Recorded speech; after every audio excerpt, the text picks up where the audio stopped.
I sat in the courtroom, fingers gripping the edge of the polished oak table, staring across the aisle at the man I once trusted more than anyone else in the world, my own brother. He wouldn't look at me. Not directly, just kept his gaze fixed on his overpriced lawyer, adjusting his cufflinks like he hadn't just stolen hundreds of thousands of dollars from the family legacy our parents spent their entire lives building.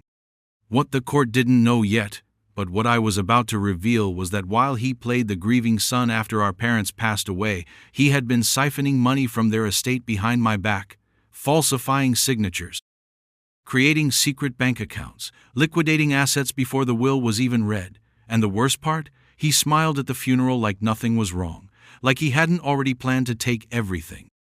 The inheritance was supposed to be split equally. That was our parents' final wish, clearly stated, notarized, and locked away in a safe that I thought no one could touch. I should have known. My brother has always been slick, the golden boy, charming, well-dressed, always knowing just what to say to get people to trust him. But beneath that polished exterior was a man who didn't just want more, he wanted it all. He thought he could get away with it because I wasn't flashy, because I didn't push back, because I trusted him. But he underestimated me. The day I got the first hint that something was wrong, I didn't shout, I didn't accuse, I dug, quietly, carefully, like a surgeon separating bone from muscle. And what I found was a paper trail so damning it would have made a Wall Street criminal sweat. My brother had forged documents, rerouted estate transfers, and pressured our aging father before he passed to change account details. And now he was sitting across from me, pretending like none of it mattered. But today, everything would come out. Today, the judge would hear every transaction, every lie, every manipulation. Today, the family secret would be aired in full. And my brother, me own flesh and blood, would have to answer for what he did. It started with a phone call from our parents' bank. I was driving back from a client meeting halfway through a podcast when the call came through. A polite but firm voice said they were just verifying the transfer instructions for the estate account. My heart stuttered. What transfer? I asked. The silence that followed was long enough to answer the question for me. There was a wire initiated for 850, the voice said, and it's flagged due to irregularities in the authorization form. I pulled over, the car still running. 100 thoughts crashing into each other in my head. The estate account wasn't supposed to be touched yet. We hadn't even finished probate. There were no approved distributions, no lawyer-cleared actions. It was frozen, supposed to be anyway. I called my brother immediately. No answer, texted, nothing. I drove straight to the bank, walked into the branch like a storm brewing under my skin. I asked to see the manager. I wasn't yelling. Not yet, but there's a certain kind of cold fury that gets things done, and I had it radiating off me like a second skin. When I showed my ID and executor documents, they hesitated for a second, then pulled up the transfer paperwork. And that's when I saw it, our parents' names forged like a cheap knockoff signature, and my brother's name listed as the recipient, not even a trust, just his personal checking account. It wasn't just a mistake, it was premeditated theft. I didn't go home that night. I went straight to the law office that had handled our parents' estate. My hands were still shaking when I laid the documents on the table in front of the probate attorney, a stoic man named Harrow with ice blue eyes and no time for sentiment. He reviewed everything in silence, then looked up slowly and said, "You're going to need to prepare for a war." Those were his exact words. A war, not a misunderstanding. Not a correction, a war. Over the next several weeks, the cracks widened. I started combing through every document I could get my hands on. I visited banks, pulled records, contacted the notary our parents had used for their will. What I discovered was worse than I imagined. My brother hadn't just forged a one-time transfer, he'd built a system. Months before our father passed, he had been pushing him to consolidate assets into joint accounts for simplicity. The old man, already weakened by illness and weary from hospital visits, had agreed. My brother then quietly changed beneficiaries, added himself to ownership lines, and moved money out in small, unnoticeable chunks. By the time Dad died, half the estate was already gone. He'd even gone as far as liquidating the life insurance policy one that was supposed to go entirely to Ellie, our younger cousin with special needs. Our father had made that designation crystal clear in his handwritten notes. My brother, of course, claimed it was an oversight, that Dad changed his mind before passing, but there was no paperwork to prove that, just his word. And I had stopped believing that a long time ago. Still, I didn't go public. I didn't confront him. I kept digging, quiet, strategic. I hired a forensic accountant, an old colleague of mine who owed me a favor. I started tracking every irregular withdrawal, every inconsistent signature. And while I was piecing the puzzle together, my brother kept pretending everything was fine. He hosted a barbecue, invited mutual friends, laughed at stories. He even toasted to new beginnings. I watched him sip whiskey in the yard of the house our parents built, and all I could think was how easily he stood atop the ruins of something sacred, smiling like he hadn't torched the foundation. Eventually, I confronted him, but not the way he expected. I waited until he was alone at the house, sat across from him at the same dining table where our mother used to serve Sunday dinner. I laid out a stack of documents, bank statements, forged forms, transfer records. I didn't raise my voice. I didn't accuse. I just asked, "How long did you think you could get away with it?" For a split second, something flickered in his eyes. Shame? Panic? No, it was calculation. "You don't understand the whole picture," he said. "It's complicated." That's all he had. Complicated. I stood up, tucked the papers back into my folder, and said, "You'll have a chance to explain it, under oath." I walked out of that house knowing I'd never walk back in again. That wasn't a home anymore. It was a crime scene soaked in betrayal. The next morning, Harrow and I filed the petition with the probate court to challenge the transfers and freeze the remaining estate assets. A formal complaint of fraud. My brother was served that same week. He didn't call, didn't deny, he just lawyered up, and from that moment on, the war Harrow had warned me about began in earnest. What I didn't know then but would learn in time was that the courtroom would not only reveal the crimes he tried to hide, it would unravel our entire family history, piece by rotten piece. The court summons didn't just land in my brother's handset, sent shockwaves through our entire extended family. Word spread fast. Cousins, aunts, uncles, even old family friends started calling, texting, whispering. Some were in disbelief, others weren't surprised at all. "He's always had that gleam in his eye," one aunt said quietly, like she'd been waiting for this fall from grace her whole life. But most people weren't ready to choose sides. "Don't air dirty laundry," they said. "Let it go, it's just money." But it wasn't just money, it was legacy, it was trust. It was the final wishes of two people who had worked themselves into the ground so their children wouldn't have to. My brother's official response came through his attorney, a smug man in a tailored suit named Dalton Shaw, who made his living by giving guilty people a shot at looking misunderstood. The opening statement in their filing boiled my blood. The petitioner has demonstrated a pattern of combative behavior and misunderstanding regarding estate proceedings. The respondent acted within his fiduciary rights to protect family assets. In plain English, I was the crazy sibling, and he was the hero saving the family from my incompetence. It was a slap in the face, layered in legalese. The pre-trial hearing came fast. The courtroom felt colder than I remembered from my last visit years ago during the will reading. The walls loomed high, the judge's bench sat above us like a throne of judgment, and the air carried that sterile mix of old paper and tension. My brother sat across the aisle, confident, groomed, pretending none of this touched him. He didn't look at me once, not when the judge asked if we'd exhausted mediation options. Not when Harrow presented the preliminary evidence. Not even when the estate attorney we both grew up trusting confirmed that our parents had never authorized early withdrawals. But it was during discovery that the real battle lines were drawn. Harrow and I pushed for full access to all financial records tied to the estate over the last 24 months. Shaw objected naturally. "Fishing expedition," he called it. But the judge allowed it. When the documents started rolling in, the picture became clearer and uglier. Dozens of transfers, multiple shadow accounts. Real estate assets listed under shell LLCs tied back to my brother's email address. And then we found it, a digital paper trail showing my brother logged into our father's financial portal from his own IP address days after our father had already passed. We subpoenaed his devices. He fought it, claimed it was a grieving accident, that he was trying to make sense of everything. But grief doesn't explain changing beneficiaries and closing mutual fund accounts. It doesn't explain buying a luxury SUV 2 days after our father's funeral paid in full from an account that was supposed to cover hospice care bills. And still, he smiled through it all. During depositions, he was slippery. Shaw objected constantly.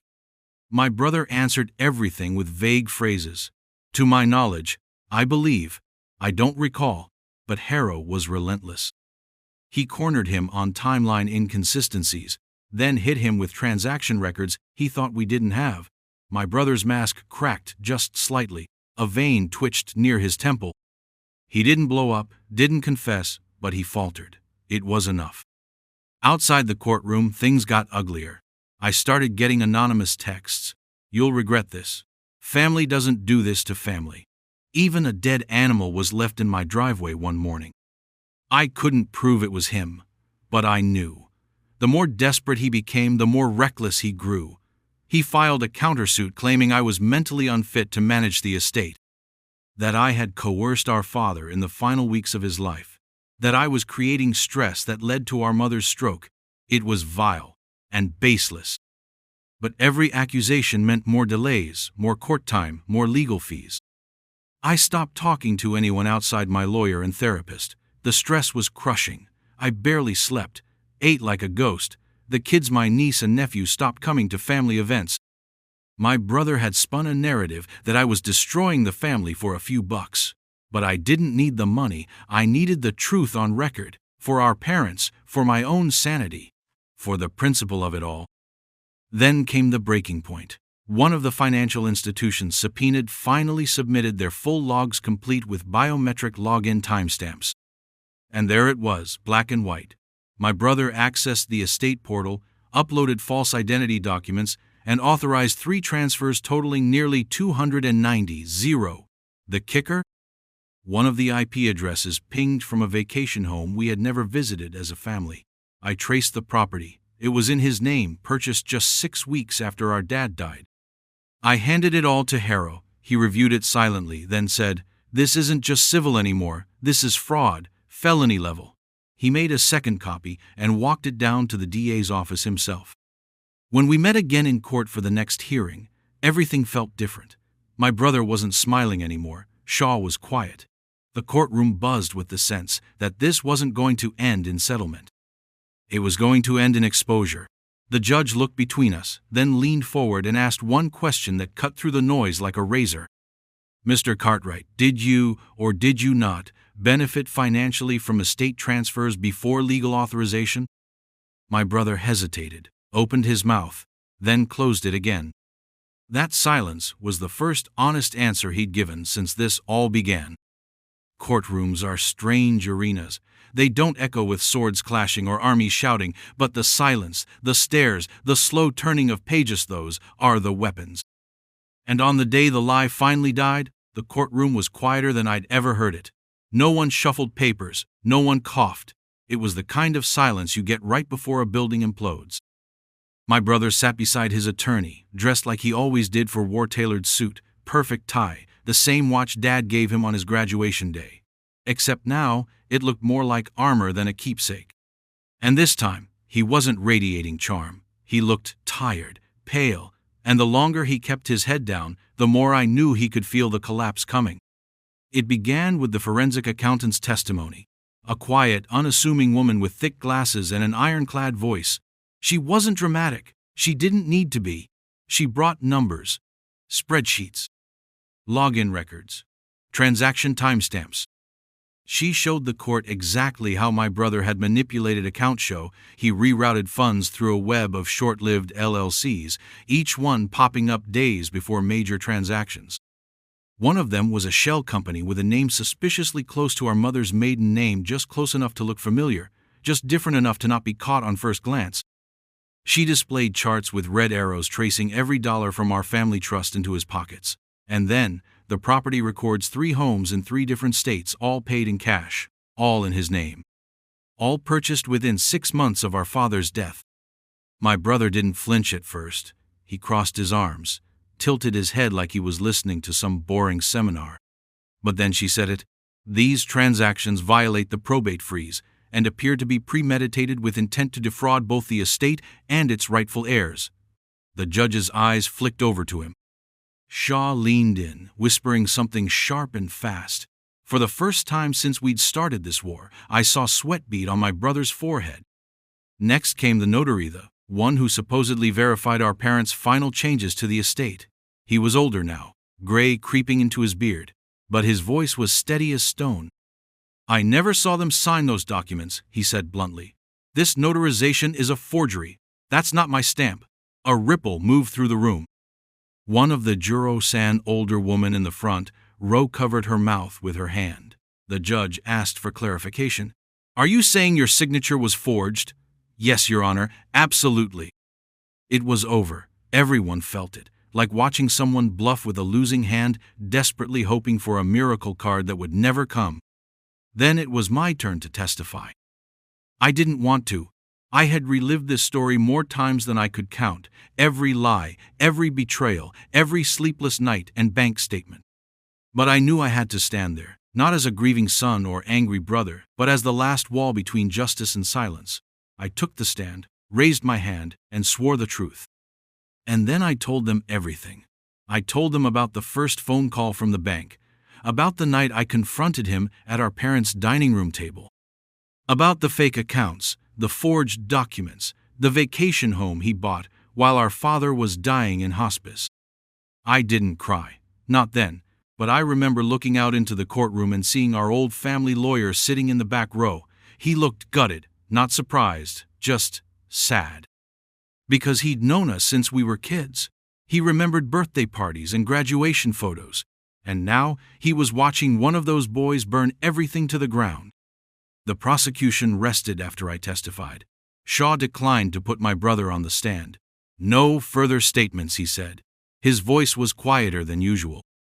We all knew why putting him on the stand would mean open cross-examination, and my brother couldn't survive open fire anymore. The closing arguments were brutal. Harrow didn't hold back. He spoke like a man burying something ugly. This wasn't a misunderstanding, he said. It wasn't confusion, it was betrayal. Cold, calculated, and cruel. The kind of betrayal that doesn't just steal money, it steals peace, it steals legacy, and it steals family. Shaw's rebuttal was feeble. He talked about pressure, about grief, about my brother being overwhelmed and acting on emotion. It didn't land. The judge didn't even take a recess. He sat for a moment, then looked at my brother. You were entrusted with something sacred, he said. And instead of honoring that trust, you buried it beneath greed. Then he ruled. All of my brother's actions were deemed fraudulent. He was ordered to return all stolen funds with interest, liquidate assets acquired through misuse, and pay attorney and forensic costs. But more than Thaith was referred to the district attorney for criminal charges. As the gavel dropped, I exhaled, for the first time in what felt like years. My brother stood up slowly. He didn't look at me. He didn't say a word. He just walked out, shoulders slumped, like a man who finally realized the weight of the hole he'd dug with his own hands. That was the day the lie died, not with fire, not with a scream, but with silence, numbers, and truth that couldn't be twisted any longer. When the verdict hit the papers, local man faces criminal charges after defrauding family estate, I thought maybe, just maybe, the calls would stop, the silence would settle. But I had underestimated the cost of truth. Winning the case didn't just fracture my relationship with my brother, it cracked open the entire family tree, and what poured out wasn't support or healing. It was judgment, confusion, and betrayal from corners I never expected. Because when you drag a lie into the light, people don't always thank you. They shield their eyes, recoil, and ask why you couldn't just let it go. The first call came from Aunt Denise, our mother's oldest sister. You didn't have to go this far, she said, voice tight with controlled anger. You humiliated him. I almost laughed. Humiliation? He forged documents, robbed our parents blind, and tried to rewrite history in his name. But I didn't fight. I just said, he did that to himself. She hung up without another word. Others followed, some polite, some furious. One cousin sent a long message telling me I'd ripped the family apart to make a point. I didn't respond, there was nothing to say. Only a handful stood beside me. Our cousin Eliethe, one whose life insurance benefit he'd stolen, called and cried. "You fought for all of us," she said. "No one else ever has." That call meant more to me than the ruling. My parents' longtime neighbor stopped me on the street and said they'd be proud of you. I believed him. But that belief was often tested in the weeks that followed. My brother didn't go to jail. Not yet. The court handed the case to the DA, and charges were pending: wire fraud, estate fraud, and document falsification. But criminal justice moves slowly, especially for financial crimes. Meanwhile, he vanished, sold 2 of the homes, liquidated what he could, and disappeared. His lawyer made a statement on his behalf, something about respecting the court's decision and focusing on personal healing. It was laughable. The only thing he respected was getting caught. Then came the letters. From him, typed, cold, one for me, one for the court, unbelievably for our parents' gravestone. He blamed stress, blamed me, blamed Dad for not preparing us better. He even slipped in a final jab. "If you just trusted me, this wouldn't have happened." I burned mine in the fireplace, not out of anger but finality. There was nothing left to read, nothing left to prove. My therapist told me, "You're not grieving the money, you're grieving the brother you thought you had." She was right. That grief came in waves. The night I signed the final restitution agreement, I broke down in the kitchen, not because I missed him, but because I missed what we used to be. Because even if he had betrayed me, we shared a childhood. Baseball in the yard, secret snacks under the covers, long car rides where we'd pretend to be spies watching other drivers, and now he was just another name on a legal document. I tried to reach out to his kids, me niece and nephew, sent birthday cards, wrote letters, no reply. Their mother, my brother's ex, texted once to say, "They're confused, hurt, maybe one day." I understood. I didn't blame them. But it hurt like hell to be erased from their lives because their father couldn't tell the truth. Meanwhile, I became the executor in the family, not just in legal terms, but emotionally. People started coming to me for everything: property cleanup, final donations, burial plot upkeep. I handled it all. Not because I wanted the burden, but because someone had to. Someone had to protect what was left of my parents' legacy. To me, it wasn't about money. It was about dignity, order, respect. I kept our mother's garden alive, trimmed it every weekend, replanted the roses she loved. Took Mason and Elamy, best friends' kids, who started calling me uncle after seeing how empty my house had become, out to help. They asked questions, and I told them honest answers, not bitter ones. I taught them what legacy really meant. Not inheritance, not assets, but responsibility. At one point, Harrow called me. "You know," he said, "I've seen a lot of families fall apart over less. You kept yours from being burned to the ground." I appreciated the sentiment. But it didn't feel like a victory, it felt like survival. I had walked through a storm and still didn't know if I was clear of it. The damage was quiet now, but it lingered. Months passed. Then one day, while going through my dad's old desk, I found something wedged behind a drawer, a letter addressed to both of USM and my brother. It had been written during his final weeks, but never delivered. In it, Dad wrote, "You are my sons. I love you equally. I hope you'll honor each other the way I tried to honor both of you." I cried like I hadn't cried since the day we buried him. Not because the letter healed anything, but because it reminded me why I had fought so hard. Because somewhere along the way, I had started believing this was just about justice. But it wasn't. It was about love.